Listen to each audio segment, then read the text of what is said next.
बिस्मिल्लाहिर्रहमानिर्रहीम। आज हम डिजिटलाइजेशन इन पाकिस्तान के बारे में पढ़ेंगे और ये करंट अफेयर्स का एक लेक्चर है और ये सिविल सर्विसेज के बारे में है। आप इस लेसन को पूरा देखिएगा ताकि आपको डिजिटलाइजेशन के फ़वाइद और पाकिस्तान को डिजिटलाइजेशन के बारे में क्या करना चाहिए वो पता चल सके। और इस चैनल को सब्सक्राइब ज़रूर कीजिएगा ताकि और लोग भी इसको देख सकें। तो डिजिटलाइजेशन बेसिकली दुनिया पूरी के अंदर 3.4 बिलियन लोग ऐसे हैं जो मोबाइल फ़ोन का यूज़ करते हैं, जो कि दुनिया का रफली 40% कॉन्स्टिट्यूट करता है। मतलब दुनिया के अंदर टेक सेवी लोगों की तादाद बढ़ती जा रही है। मगर पाकिस्तान की बात की जाए तो पाकिस्तान के पास रफली 160 मिलियन पीपल ऐसे हैं, यानी 230 मिलियन लोगों में से 160 मिलियन पीपल पाकिस्तान में ऐसे हैं जो कि मोबाइल फ़ोन का इस्तेमाल करते हैं, जिनके पास मोबाइल फ़ोन की फैसिलिटी अवेलेबल है।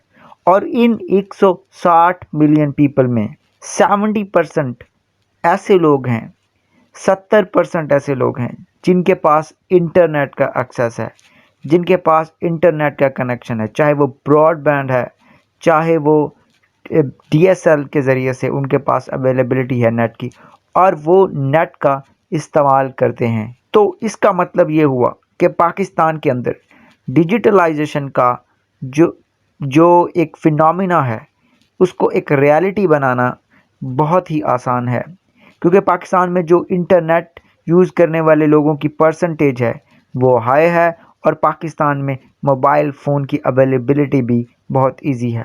तो सवाल ये पैदा होता है कि डिजिटलाइजेशन होने से हमारे मुल्क को कौन से फ़ायदे होंगे, तो हम उनको देखते हैं। तो सबसे पहले ओवरसीज़ कॉमर्स कमीशन, बैरून मुल्क पाकिस्तानियों का जो कॉमर्स का जो कमीशन है, उनका ये कहना है कि डिजिटलाइजेशन का प्रोसेस पाकिस्तान में 2030 तक बिलियंस ऑफ डॉलर्स इकोनॉमी में ऐड कर सकता है। यानी हमारी जो फ्रेजाइल इकोनॉमी है उसको ये बूस्ट कर सकता है। उसके साथ साथ हमें मालूम है कि पाकिस्तान की जो एक्सपोर्ट्स हैं वो बहुत थोड़ी हैं। हमारी एक्सपोर्ट्स स्टैगनेंट हैं, जो कि 25 बिलियन के करीब या 28 बिलियन के करीब रुकी हुई हैं। और हमसे छोटे कंट्रीज जैसे साउथ कोरिया है, उनकी एक्सपोर्ट्स 500 बिलियंस तक पहुंच गई हैं। तो डिजिटलाइजेशन पाकिस्तान की एक्सपोर्ट्स को बूस्ट कर सकता है, क्योंकि डिजिटलाइजेशन के प्रोसेस के बाद स्टार्टअप्स शुरू होते हैं, नई नई कंपनियां लगती हैं। तो एक सर्वे के मुताबिक पाकिस्तान में 700 कंपनियां, 700 स्टार्टअप्स शुरू हुए हैं, डिजिटलाइज्ड स्टार्टअप्स शुरू हुए हैं 2010 के बाद। तो पाकिस्तान की एक्सपोर्ट्स को डिजिटलाइजेशन बूस्ट करेगा। ना सिर्फ एक्सपोर्ट्स को, बल्कि एक्सपोर्ट्स के साथ साथ नई कंपनीज पाकिस्तान में एम्प्लॉयमेंट की अपॉर्चुनिटीज़ का दरवाज़ा भी खोल देंगी।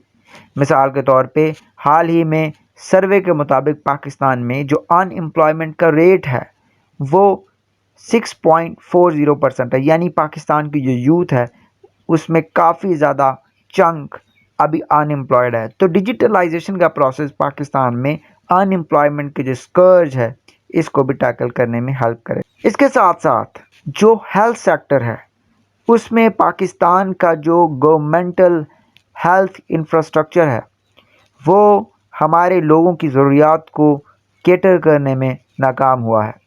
तो टेली हेल्थ यानी कंप्यूटर्स का इस्तेमाल करके, मोबाइल फ़ोन्स और ऐप्स का इस्तेमाल करके टेली हेल्थ क्या करेगा, हमारे हेल्थ सेक्टर को बेहतर करेगा और ये इंश्योर करेगा कि हमारी पुअर पॉपुलेशन तक जो हेल्थ की सर्विसेज हैं उनको अवेलेबल किया जाए। हेल्थ सेक्टर के अलावा एजुकेशन में भी पाकिस्तान बहुत पीछे है। पाकिस्तान में यूनिसेफ की रिपोर्ट के मुताबिक पाकिस्तान में 22.5 मिलियन बच्चे आउट ऑफ स्कूल हैं। तो ई एजुकेशन यानी ऑनलाइन कोर्सेज, यूट्यूब चैनल्स और बहुत सारे और वेबसाइट्स जो कि डिफरेंट तरीके से डिजिटल एजुकेशन प्रोवाइड करेंगे, वो हमारे उस इंफ्रास्ट्रक्चर को हेल्प आउट करेंगे जिसके पास इतनी कैपेबिलिटी नहीं है कि पॉपुलेशन के बढ़ने के साथ साथ वो एजुकेशन की जो फैसिलिटी है उसको लोगों तक अवेल कर सके। हम ये जानते हैं कि पाकिस्तान के कॉन्स्टिट्यूशन में एजुकेशन का प्रोविज़न एक कॉन्स्टिट्यूशनल ड्यूटी है स्टेट की। तो डिजिटलाइजेशन उस ड्यूटी को, कॉन्स्टिट्यूशनल ड्यूटी को फुलफ़िल करने में मदद देगा। उसके साथ हम गवर्नेंस में भी देखते हैं कि जो पाकिस्तान है वो बहुत पीछे है। हमारा कंट्री में पुअर गवर्नेंस है। अगर हम गवर्नेंस इंडेक्स की बात करें तो उस पे हमारा रैंक 110 है। तो ई गवर्नेंस पाकिस्तान में गुड गवर्नेंस लेके आएगी। मिसाल के तौर पे सिटीज़न पोर्टल पे हमने देखा कि बहुत सारे शहरियों ने इससे इस्तेफ़ादा किया। वो अपनी शिकायत दर्ज करवाते थे घर बैठे हुए, और फिर गवर्नमेंट के इंस्टीट्यूशंस का क्या होता था, वो रिस्पांस आता था, एफिशिएंट रिस्पांस आता था, आपको ट्रैवल नहीं करना पड़ता था। तो डिजिटलाइजेशन हमारी गवर्नेंस को भी बेहतर करेगा। ना सिर्फ गवर्नेंस बल्कि आईटी एक्सपोर्ट्स भी बूस्ट होंगी डिजिटलाइजेशन से। और फिलिपाइन जैसे कंट्रीज़ जो कि आज बिलियंस ऑफ डॉलर्स कमा रहे हैं, किससे?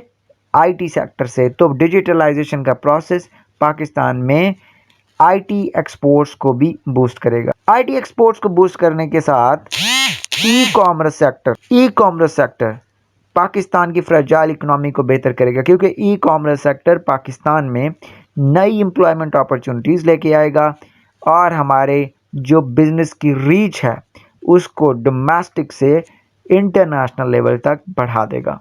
इसके साथ साथ एग्रीकल्चर सेक्टर में भी डिजिटलाइजेशन इम्प्रूवमेंट कर सकती है। हमारा किसान अनपढ़ है और उसको नहीं पता कि हमने फ्यूचर का जो मौसम है, उसका वेदर है, उसको फोरकास्ट कैसे करना है। तो मोबाइल फ़ोन के ज़रिए से हम उनको हेल्पलाइन दे सकते हैं कि आप इस पे कॉल कीजिए और आप मौसम की मालूमात को सुन सकते हैं, ताकि वो उस इंफॉर्मेशन के बुनियाद पे साइंटिफिक डिसीजंस लें और उन साइंटिफिक डिसीजन से हमारे एग्रीकल्चर की जो ग्रोथ है वो इंक्रीज़ हो सके। तो डिजिटलाइजेशन अनडाउटेडली गेम चेंजर है पाकिस्तान के लिए, और ये पाकिस्तान को तरक्की की राह पे गामज़न कर सकता है। मगर कुछ रिकमेंडेशंस भी हैं, अगर हम डिजिटलाइजेशन करें तो उनको मद्देनज़र रखना होगा। तो जनाब मोहतरम, सबसे पहले जो गवर्नमेंट ऑफ पाकिस्तान है उसको डिजिटलाइजेशन तो करनी चाहिए, मगर डिजिटलाइजेशन का जो सबसे बड़ा ख़तरा है साइबर क्राइम, जिसको डील करने के लिए उसको इंफ्रास्ट्रक्चर भी बनाना चाहिए। उसको एजेंसीज़ को एम्पावर करना चाहिए कि इसका मिसयूज़ ना हो सके। फ्रॉड में, ट्रैफिकिंग में और बहुत सारे और ऑन जो क्राइम्स होते हैं डिजिटलाइजेशन से रिलेटेड, उनसे बचने के लिए हमें इंफ्रास्ट्रक्चर को बिल्ड करना पड़ेगा। ना सिर्फ इंफ्रास्ट्रक्चर को बिल्ड करना पड़ेगा बल्कि हमें प्रोग्राम्स भी स्टार्ट करने पड़ेंगे ताकि हम यूथ के अंदर स्किल्स डाल सकें डिजिटलाइजेशन के प्रोसेस के दौरान मूव करने की, ताकि वो इससे फ़ायदा उठा सकें। क्योंकि अगर यूथ के पास डिजिटलाइजेशन हो रही है और यूथ के पास स्किल्स नहीं है तो यूथ उससे फ़ायदा नहीं उठा सकती। तो जैसे कामयाब नौजवान प्रोग्राम था, पीटीआई के दौर में स्टार्ट हुआ, ऐसे प्रोग्राम स्टार्ट करने होंगे। चीप इंटरनेट अवेलेबिलिटी भी बहुत इंपॉर्टेंट है। अगर आपके पास चीप इंटरनेट अवेलेबल नहीं है तो बहुत सारा पॉपुलेशन का चंक ना तो ई एजुकेशन से इस्तेफादा कर सकेगा, ना टेली हेल्थ से कर सकेगा, ना ही एग्रीकल्चर सेक्टर में डिजिटलाइजेशन का उनको कोई फ़ायदा होगा। तो इंटरनेट के जो पैकेजेस हैं वो पाकिस्तान में महंगे हैं। इनका जो सब्सिडी देके या किसी और मेथड के ज़रिए इनकी रेट को कम करना, यह भी गवर्नमेंट को चाहिए स्टेप लेना, ताकि डिजिटलाइजेशन के प्रोसेस को स्मूथ किया जा सके। और आखिर में यूथ को लोन देना, क्योंकि डिजिटलाइजेशन के प्रोसेस के दौरान अगर बैंक्स लोन नहीं देते तो इन्वेस्टमेंट अवेलेबल नहीं होती आपकी यूथ के पास, और जब आप उनके पास पैसे अवेलेबल नहीं होते तो इसका मतलब है यूथ नई कंपनीज नहीं लगा सकती। तो गवर्नमेंट का ये काम होता है कि टैलेंटेड यूथ को लोन्स दे जिससे वो नई कंपनीज लगाए, और उन नई कंपनी से क्या हो जनाब, आपका डिजिटलाइजेशन का प्रोसेस हो और उसके साथ साथ आपकी नई नई कंपनीज लगें, आपकी एक्सपोर्ट बूस्ट हो और एम्प्लॉयमेंट की अपॉर्चुनिटीज़ पैदा हों। मुझे उम्मीद है कि ये आपको अच्छा लगा होगा। अगर आपको ये अच्छा लगे तो आप इस चैनल को सब्सक्राइब भी करें, इस वीडियो को लाइक भी करें। अपनी दुआ में याद रखिएगा। अल्लाह हाफिज़।